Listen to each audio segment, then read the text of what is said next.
Josh has such a unique story that he's able to connect with just about almost everybody. I really hope that this project does have a bigger and deeper reach.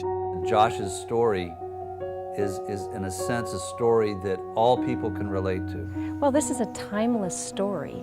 Seeing his story come alive has been very touching and very poignant. I'm privileged and honored to be the producer of this Josh McDowell film. Everybody's doing something, headed for the same thing, headed for the same goals. From the practical sense, it's a great experience to be a part of this. The viewers of this film are going to be from all walks of life, from all faiths, or even lack of faith. It's not a Christian film. We're not making this film really for Christians, although Christians will enjoy it because of the storylines, which we can talk about, will impact all types of people. But I think that this is an evangelistic film. And I'm so thrilled to meet and get to know Josh in such a more intimate way and understanding of the man behind the books, you know, that has touched the lives of so many millions of people around the world. Well, I hope it just becomes one of many resources that God uses to break down barriers, especially overseas and other cultures. I think over the last 50 years in ministry, probably the most powerful message we've had with both young people and older people responding has been my personal testimony.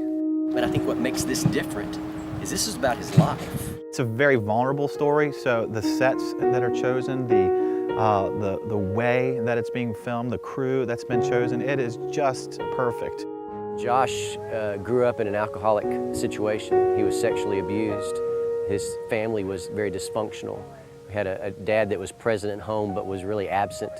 And then Josh's intellectual skepticism to Christianity, all those things culminated in this story of early childhood up to his salvation experience. And until he was confronted with the truth about Christ in trying to disprove it, he really didn't believe in God. He didn't believe in a loving God. And I believe that audiences around the world are going to be able to identify with this boy and then young man struggling to carry on in the face of many obstacles, many blows.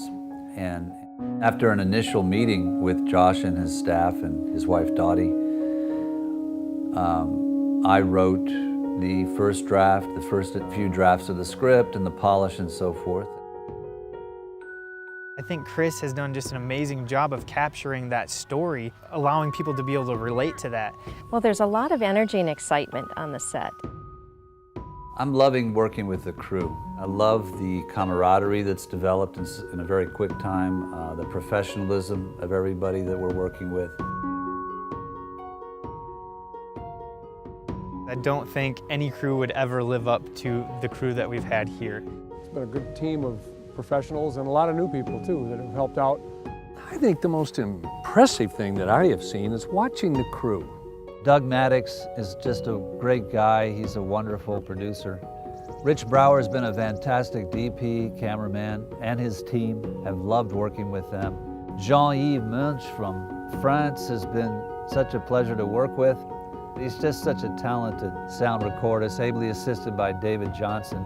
I take joy in saying good things about Henry Joy, our first AC, and the supplier of the red camera and all the lenses we're using.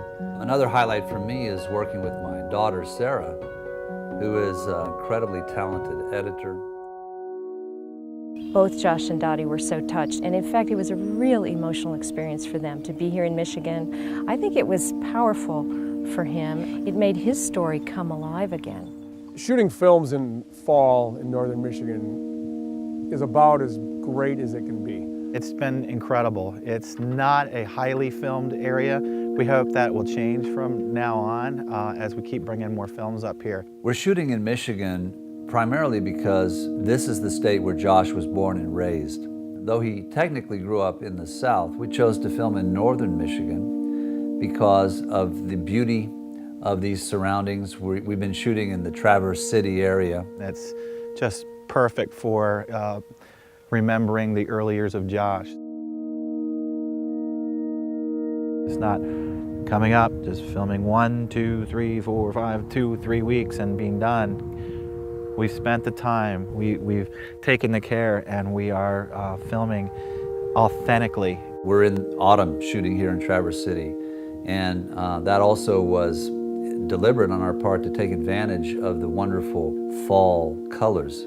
We have filmed all 4 seasons here, and it's been a lot of fun. This is about as perfect as it can get. And I've shot, I don't know how many movies in the fall, and every one of them I'm thankful for, because we could be sitting behind a desk right now, you know? I'm sitting on whatever this thing is. I have driven the ATV, so I'm happy.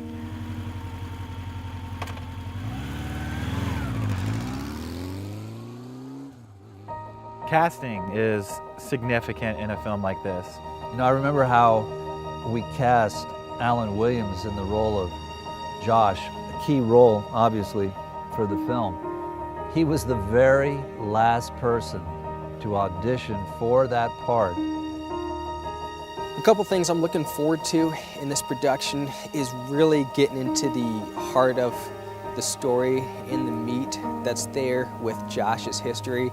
It's a real privilege to be a part of something that tells the life of Josh McDowell.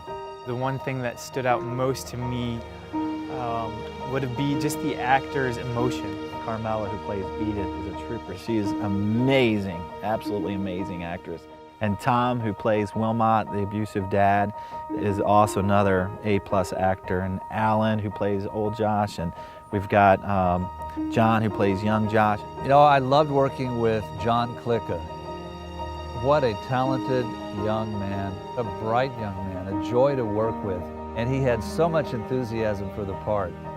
And he ended up blowing everybody away.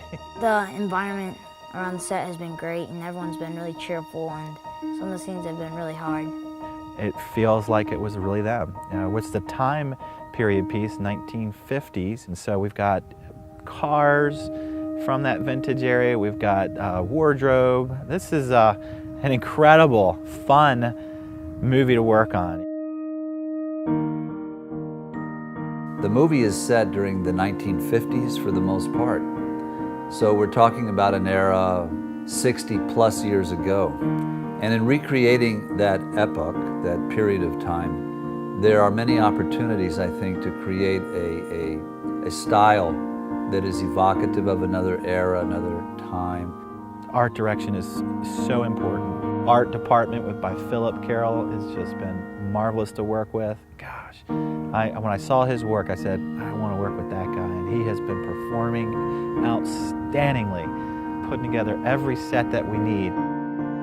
We've got Mike Hamilton, the transportation manager, who owns probably about 20 of these vintage cars himself, and then we're bringing up cars from all over. He's calling on all his cards to bring out. We'll have a football scene with 12 of these vehicles. I'm just amazed how they found this place here, and they found the old cars and everything like that. When we found the 55 Chevy, we were really thrilled, but we were looking for an antique, rusted out truck as well. And I'm like going, do you have any cars that are similar to the ones you rebuilt? He goes, well, you don't want to see them. Sure enough, it was the rusted antique right in Chris's script. It was just a great find. We were so thrilled. Movies are complete pictures made up of many fragmented pieces that fit together, and in a good movie fit together so seamlessly that the viewer doesn't realize that he's seeing bits and pieces.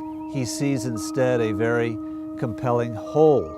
We put a 4x5 foot mirror in the road and then filmed into it with our production camera, and then had the Ford truck, or the big blue truck, actually hit the mirror and just obliterate it, but it felt like we were standing in the road getting hit by a truck.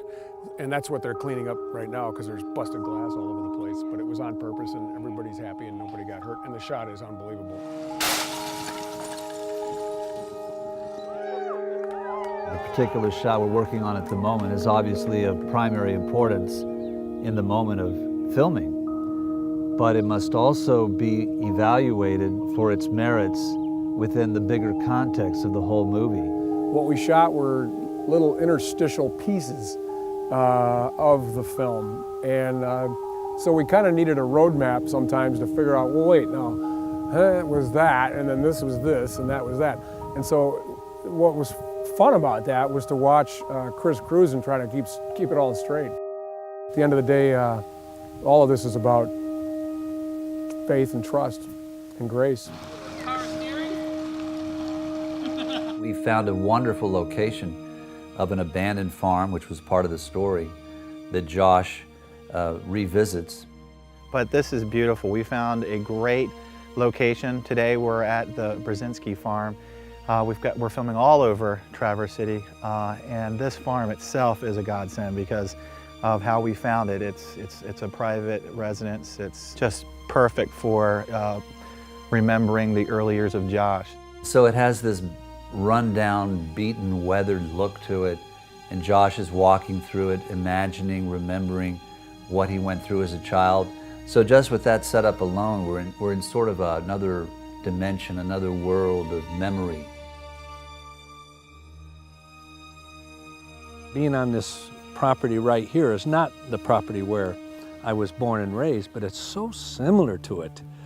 And I guess a hard part for me for the last 2 days is just bringing back a lot of memories. Some good and some not so good. But I don't know how they could have found a more beautiful place to shoot this film.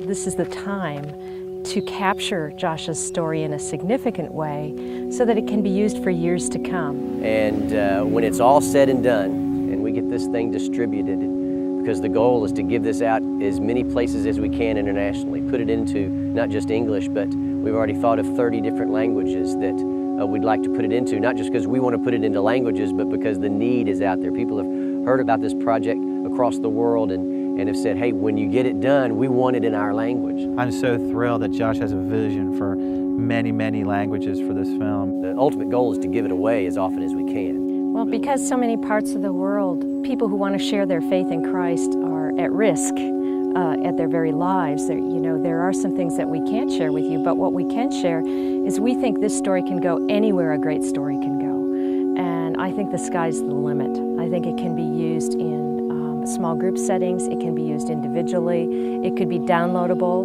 on websites throughout the world. My biggest hope for this project would be that everybody sees it. We want to collaborate and work with Josh McDowell Ministries to not just take this project, this message, to Josh's constituents. We want to get this out to the world. Audiences around the world are going to be able to share with him that spiritual journey too, where the love of God, the grace of Christ transform his life and rejoice with him in the process. It's the right time for us just to help and do whatever we can to get this film out to as many people as possible so they can not only hear the story of Josh McDowell, but hear the story about Jesus. The movie is intended to have an appeal to many, many kinds of people, very deliberately so. Just as Christ died for all, we want this movie to be for all. Well, we're really excited about this project. I'm glad to be a part of it.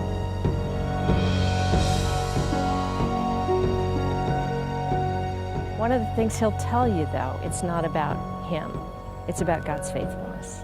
And I think that's one of the beautiful things to see is that God can take a story like Josh's of so many challenges, of abuse, of dysfunction, of running into hardship after hardship after hardship, roadblock after roadblock. And he can turn it into something beautiful and something that other people can relate to. And I think that's where Josh always ends. He's really talking about how faithful God has been to, through his story, make it about God's faithfulness.